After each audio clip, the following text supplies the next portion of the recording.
Hey guys, let's get more news about Warriors, but first, don't forget to subscribe and leave your like.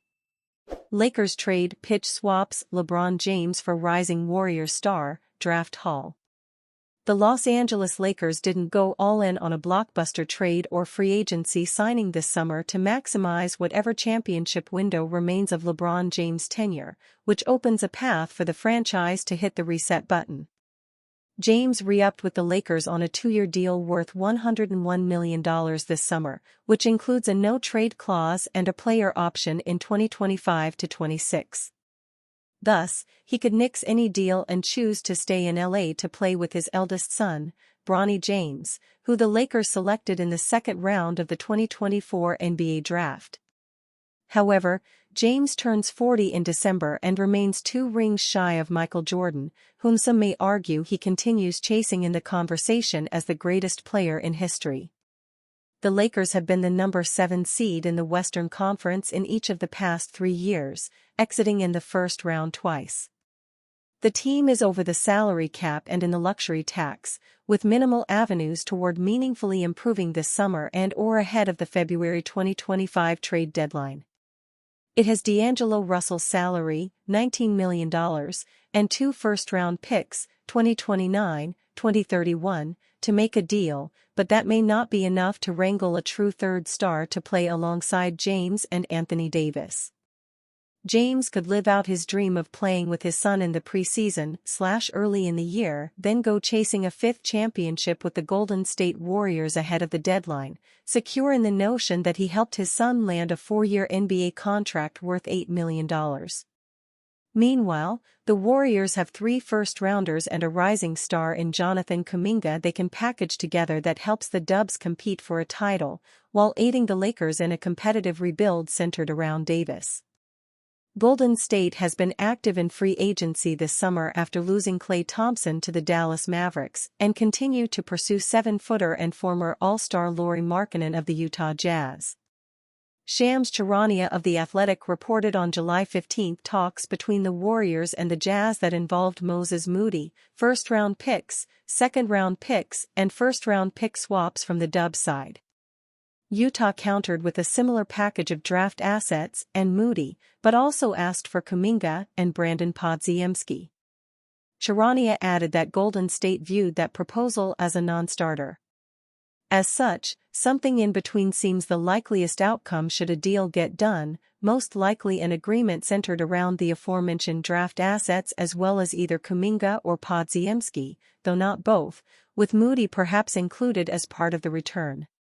Since Charania's report, multiple NBA insiders have suggested that the Warriors are more interested in moving Kuminga than Podziemski, including Kevin Pelton of ESPN.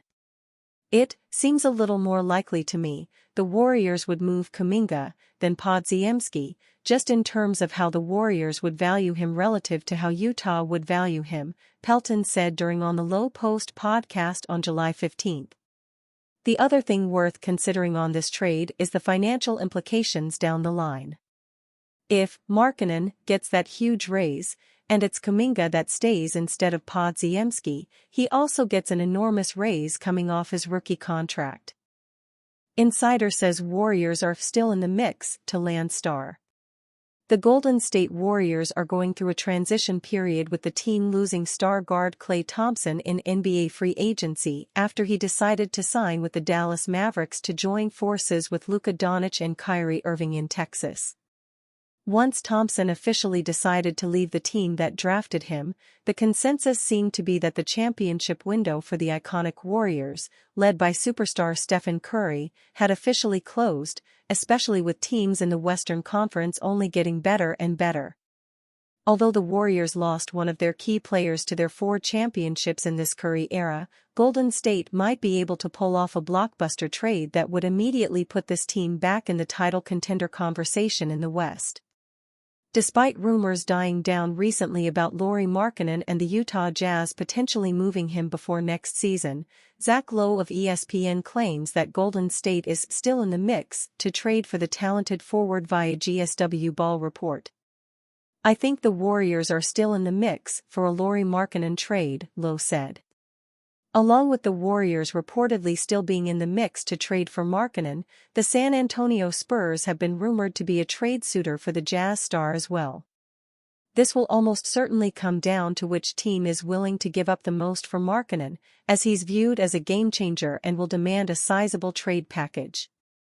Warriors considered dark horse $495 million 3-and-D wing.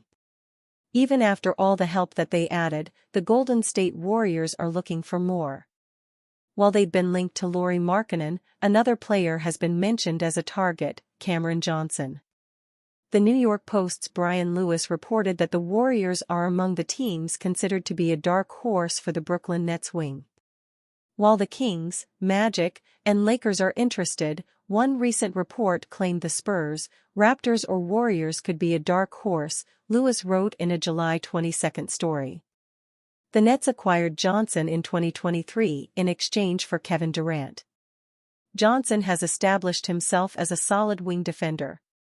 Better than that, he is also a reliable three-point shooter, shooting 39.1% from three during the 2024-25 season. Johnson will enter the second year of a 4-year, $94.5 million contract, where he will be owed $23.6 million for the 2024-25 season. His contract is more than affordable for teams like the Warriors to acquire. The Warriors have shored up their wing depth when they added DeAnthony Melton and Kyle Anderson. Johnson would be another useful addition to their perimeter. The Nets signaled that they would start a rebuild when they traded Mikal Bridges to the New York Knicks. With him off the team, the Nets don't have any current stars on their roster, which means they may trade more pieces away to get younger. If they commit to a rebuild, Johnson could be next. NBA insider Mark Stein reported that Johnson is someone to keep an eye on between now and the 2025 NBA trade deadline. Toronto's Bruce Brown. Portland's Robert Williams. Washington's unsigned free agent, and thus a prime sign-and-trade target, Tyus Jones, and newly acquired Malcolm Brogdon. The Brooklyn trio of Cam Johnson, Dorian Finney-Smith, and Dennis Schroeder. Trade headlines in recent days have mostly been monopolized by Utah's Lauri Markkanen and New Orleans' Brandon Ingram, but all of the players above continue to rank as must-monitor candidates to be dealt between now and next season's February 6 trade deadline, Stein wrote in a July 11 story. If the Warriors can't get Johnson, they could try to get any of these other aforementioned players. Markkanen has been linked to them in recent weeks. There is a scenario where the Warriors could get Markkanen and Johnson in the same offseason because their contracts are both inexpensive, given their value as players. However, doing so will mean having to pay a good price for them in terms of assets. The Warriors have enough to pull it off again. The Warriors added to their depth with everyone who they had already added. Adding Markkanen, a 27-year-old all-star who is a stretch big, would raise their ceiling. Adding Johnson, an experienced two-way wing with playoff experience, would make them harder to beat. The Warriors are in a precarious position. Stephen Curry is 36, so Golden State doesn't have much time left with him while he is still playing at an all-star level. Bringing in Markkanen and Johnson could form another contender in the West. And you, fan? What do you think of the situation of Cameron Johnson? Leave your opinion in the comments.